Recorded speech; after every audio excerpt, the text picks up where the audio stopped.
Assalamualaikum warahmatullahi wabarakatuh. Alhamdulillahirabbil alamin. Wassalatu wassalamu ala Rasulillahil karim nabiyina wa sayyidina Muhammadin wa ala alihi wa sahbihi ajmain wa ba'd. Mengawali program Karim hari ini, marilah kita senantiasa berusaha maksimal bersyukur kepada Allah Subhanahu wa Ta'ala yang telah memberi kita kesempatan untuk menjalani ibadah mulia istimewa bulan Ramadan.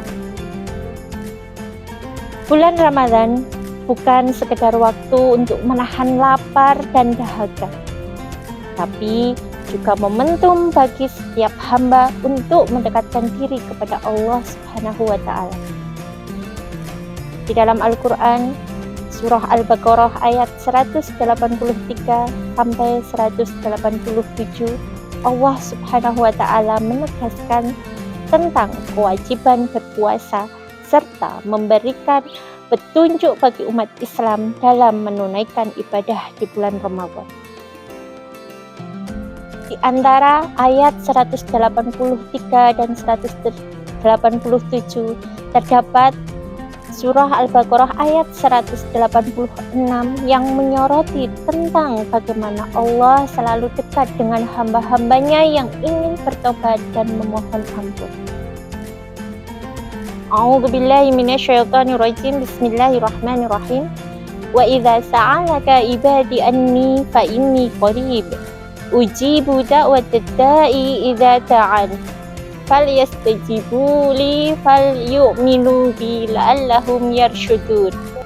Yang artinya, jika hamba-hambaku bertanya kepadamu Muhammad tentang aku, maka jawablah bahwa aku dekat. Aku mengabulkan doa orang yang berdoa ketika berdoa kepadaku. Quran Surah Al-Baqarah ayat 186. Dalam bulan suci ini, ada dua golongan hamba yang sangat menonjol. Golongan ini yang pertama, hamba yang taat. Golongan yang pertama adalah hamba yang taat. Mereka sejak sebelum bulan Ramadan sudah senantiasa taat beribadah kepada Allah Subhanahu wa Ta'ala, baik dari sholat maupun ibadah-ibadah lainnya. Dan ketika Ramadan tiba, mereka akan semakin meningkatkan kualitas ibadahnya. Seperti para ulama terdahulu, Imam Malik, Imam Syafi'i, dan Imam Ahmad, yang semakin memperbanyak tilawah dan ibadah-ibadah lain pada bulan suci Ramadan. Bahkan ada yang menyebutkan bahwa Imam Syafi'i dapat menghatamkan 2 kali dalam sehari selama bulan suci Ramadan. Hamba-hamba yang taat akan semakin mendekat kepada Allah di bulan Ramadan. Mereka berlomba-lomba dalam kebaikan, memperbanyak ibadah dan menambah ketakwaan. Golongan yang kedua yaitu pelaku maksiat yang bertaubat. Golongan kedua ini mereka yang selama ini bergelimang dengan maksiat, dengan dosa. Tetapi ketika Ramadan tiba, mereka berkeinginan untuk selalu mendekatkan diri dan bertobat kepada Allah Subhanahu wa Ta'ala. Dalam Quran Surah Az-Zumar ayat 53, yang artinya, katakanlah Muhammad, wahai hamba-hambaku yang telah melampaui batas terhadap diri mereka sendiri, janganlah berputus asa dari rahmat Allah. Sesungguhnya Allah mengampuni dosa-dosa semuanya. Sungguh Dialah yang Maha Pengampun, Maha Penyayang.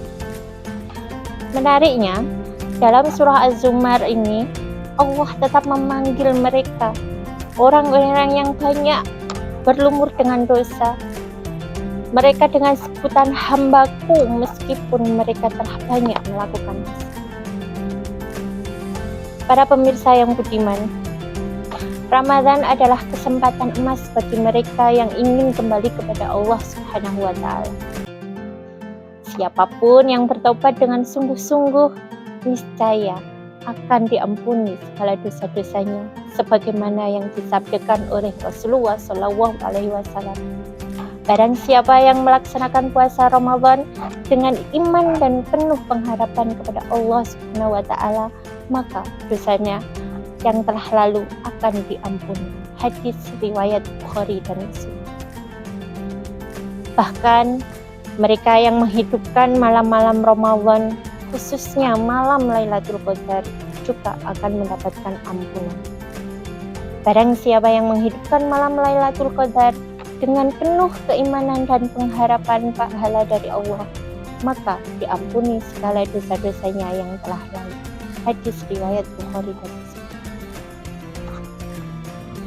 Para pemirsa yang dirahmati oleh Allah Subhanahu wa Ta'ala, Allah selalu membuka pintu ampunan bagi siapapun yang ingin bertobat. Bahkan ketika seseorang hamba melangkah sedikit untuk kembali kepada Allah, maka Allah akan lebih cepat untuk mendekatinya.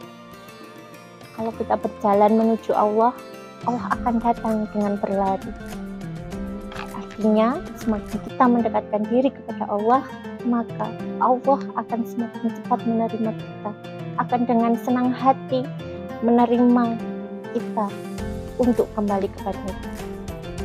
Semoga kita digolongkan oleh Allah pada golongan hamba yang mau mendekat kepadanya dengan taat, mau mendekat kepadanya dengan bertaubat, dan semoga dengan itu kita menjalani kehidupan ini dengan lebih baik.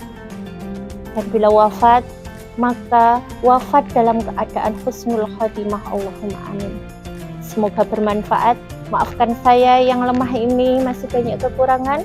Subhanakallahumma wa bihamdika asyhadu an la ilaha illa anta astaghfiruka wa atubu ilaik.